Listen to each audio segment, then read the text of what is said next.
I have kind of an interesting read here. I mean, you can probably tell what it is judging by this title. But I was trying out that subscription service, the TBR, the tailored book recommendations. I filled it out. I wanted to try it, see what it was about, because I like when I find books that I wouldn't normally pick. And I filled it out, but the three books they sent me was nothing like what I asked for. So I was a bit disappointed and not sure if I was going to like it. But I always give everything a try. You know, try everything once. One of the books they sent me was this one, ELEKTRA by Jennifer Saint, who is apparently the author of Ariadne, another retelling. But I love Greek retellings, okay? This is probably coming right behind that Percy Jackson book I just did, which is also a Greek retelling. And you can see I'm wearing my Song of Achilles shirt, so I'm ready for this review. Except I'm kind of not. I was reading it and I didn't really take any notes because I didn't plan on reviewing it like this. So after I'm done, now I wish I really did take notes because I enjoyed this book a whole lot more than I thought I would.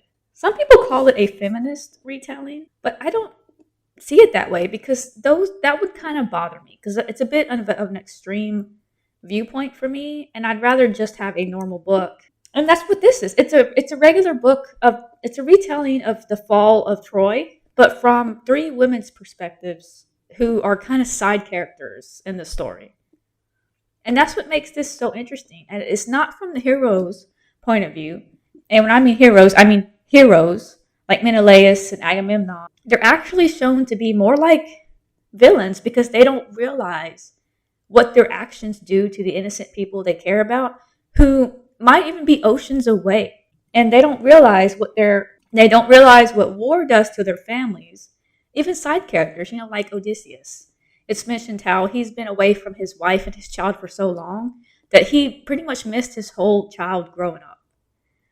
And for what? This war was so pointless. And I understand, in the beginning it talks about Helen and the pact they made to come to free her. But it was made out of, I don't want to say jealousy, but just that all these people thought they were going to be the one and this pact was going to be for them. Even though it's kind of figured out later on that this war would have happened regardless. They just used Helen as a trigger for it. And poor Helen, I feel like maybe she would have been a better character for this book to be named after than Elektra, because Elektra almost has nothing. Elektra seems to be the least significant in this book. I don't want to talk down on her character because her character is still an important viewpoint about how a daughter is affected, as well as a wife. And I guess Cassandra could be a sister. Okay, well, we all know that the Greek retellings.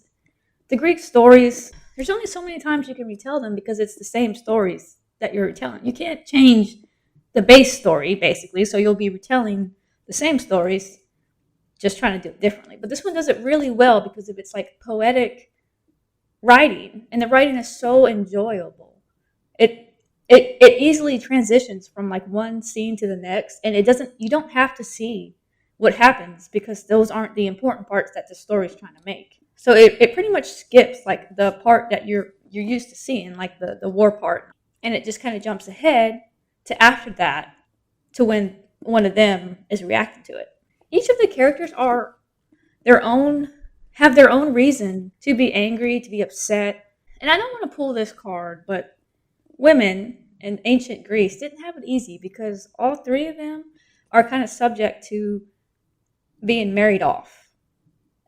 Basically when you're born, they know right away that if they have a boy, they're going to be the heir, and then the daughter's just going to be married off. And it's hard for them in the beginning because people like Clytemnestra, is that how you say that? They get married off early, and then they're stuck with this feeling of having to leave their home, all they've known, their family, to go rule at a place they've never been to and will probably never see their family again. That's hard. I couldn't imagine having to do that, especially with some guy that you just hope could turn out to be a good husband. And at the same time, you're under the pressure that they have a good status and a good reputation.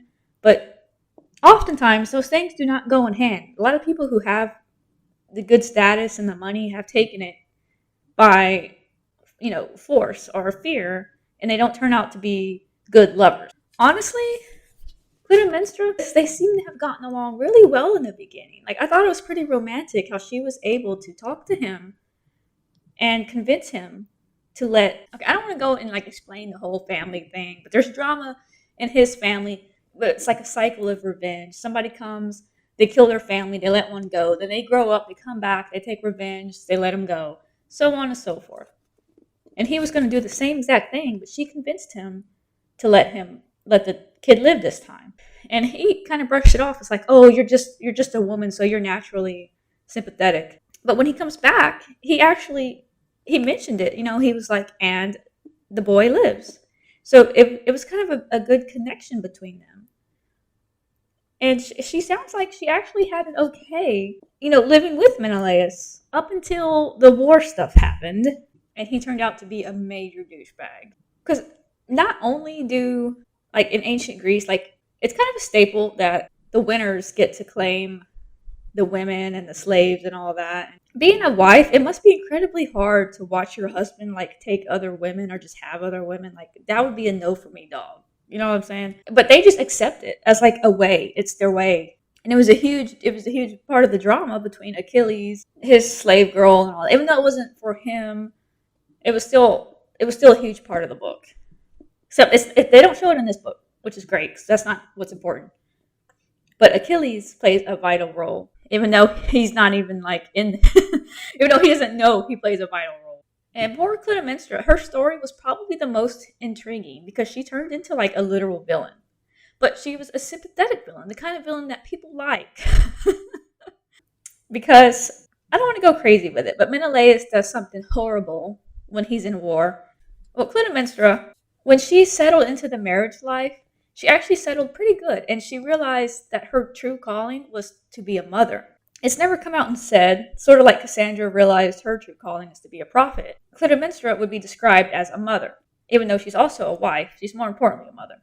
And her children are important to her development because her protectiveness, because the attachment that a mother feels for her children is stronger than their whole want to win this war. It's crazy. They're just fighting this war for some reason. And it seems really pointless compared to the impact and the collateral damage they're having on their family. Like, all the people of Troy are innocent to begin with. For one guy's mistake, the whole city paid a price for it. Clytemnestra sort of developed into her own villain, but of her choosing. She had the choice.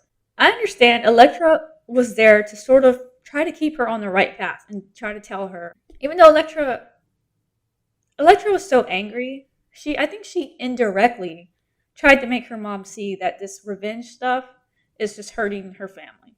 While I agree, like there's no time limit on grief and anger and whatnot. If you've been wronged, are you just supposed to let it go and let the gods deal justice? Like, how is that going to work? I understand, like, she doesn't want to let him get away with doing something, doing whatever he wants to her daughter. I mean, because you cannot mess with that kind of attachment.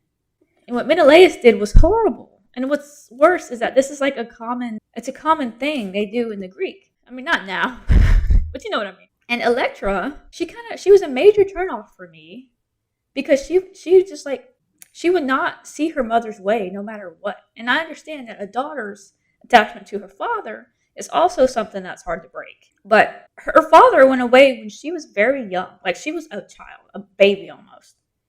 And now he's been away for so long, she's almost grown up to an adult, and she don't even know who he is. She probably can't remember what he looks. When he comes back, she don't even recognize who he might be in the group because she doesn't even remember him. It's been so long, she doesn't know him. She doesn't remember him. So I don't understand how she has this strong an attachment to her father when she barely knows him. She's been living with her mother. They're both living under the same roof, dealing with the consequences of Agamemnon's actions. Holy. Every time I said Menelaus, I mean Agamemnon. Holy. That's how important they are to the story. I mean, they're important in the way that they're indirectly important.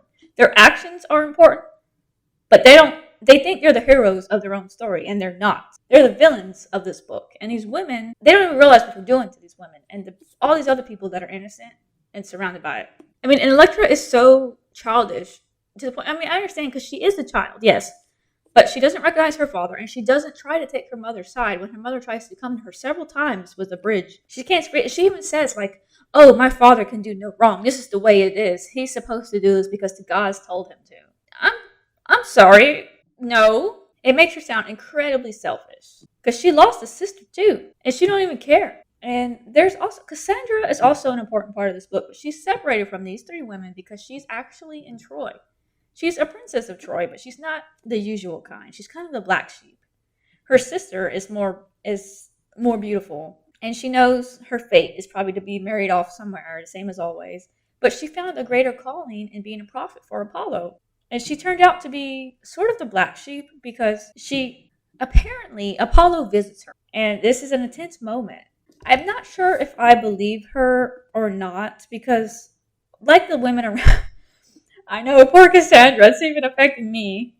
But seriously, the gods don't really come to people like that. But in this story, the gods were heavily involved in the war with Troy, or so the stories say. But were they really? Every time the wind blows, is it Athena? Every time the sun shines, is it Apollo? They think the gods were involved in every single thing, when in reality, they're not. So when she has this vision that's like straight up him visiting her, it's kind of hard to believe. But at the same time, this turns into her curse. Her curse becomes that nobody believes that she was actually visited. She's doing this for attention. They're also kind of jealous because they're all priestesses of Apollo. And they're like, why would they come to her and not come to me? That's kind of the point there, that it's not really the gods. It's really jealousy and just humanity in general that becomes people's own downfall. There's ambition, with Agamemnon, who wants the glory of war. Glory is another one. There's jealousy. There's lust, because Paris takes Helen for it, because not even caring about the repercussions of it, they just flee. Helen is the nicest person. She ends up being nice. Everybody loves her no matter what. She's beautiful, she's nice, she's empathetic, she's smart. But she had to have realized that doing this would put all these people in danger. And then while she's sitting there at Troy, I cannot help but think that if I was Cassandra, I would hate her immensely for bringing this war to my doorstep. And instead of hating Helen, she actually hates her brother, Paris, who was the one who took Helen. So in a way, that's kind of refreshing that the woman is hating the guy and not the other girl. You know what I'm saying? Like, how often do you see that? The middle part, Cassandra's story kind of surprised me where her story ended up. I was a bit surprised at that. And most of it was her own choice. It kind of shocks me always how just in these Greek stories that people can just kill each other left and right. Like, no remorse, no nothing. That is so easy. And yes, it was a different time and things were different. But I still feel like there's a natural instinct you have. Clytemnestra's story, I thought it would be a little different what happened, but the same result still happened. ELEKTRA's was the most disappointing to me because her character really didn't change by the end of the book, even though she was the last character to kind of have action choices. A big part that got to me about her, another turnoff for me, instead of trying to work things out with her mother, she ran away like a little child and took advantage of a nice guy who you could tell cared about her a lot, and she just was oblivious to or acted like she didn't notice.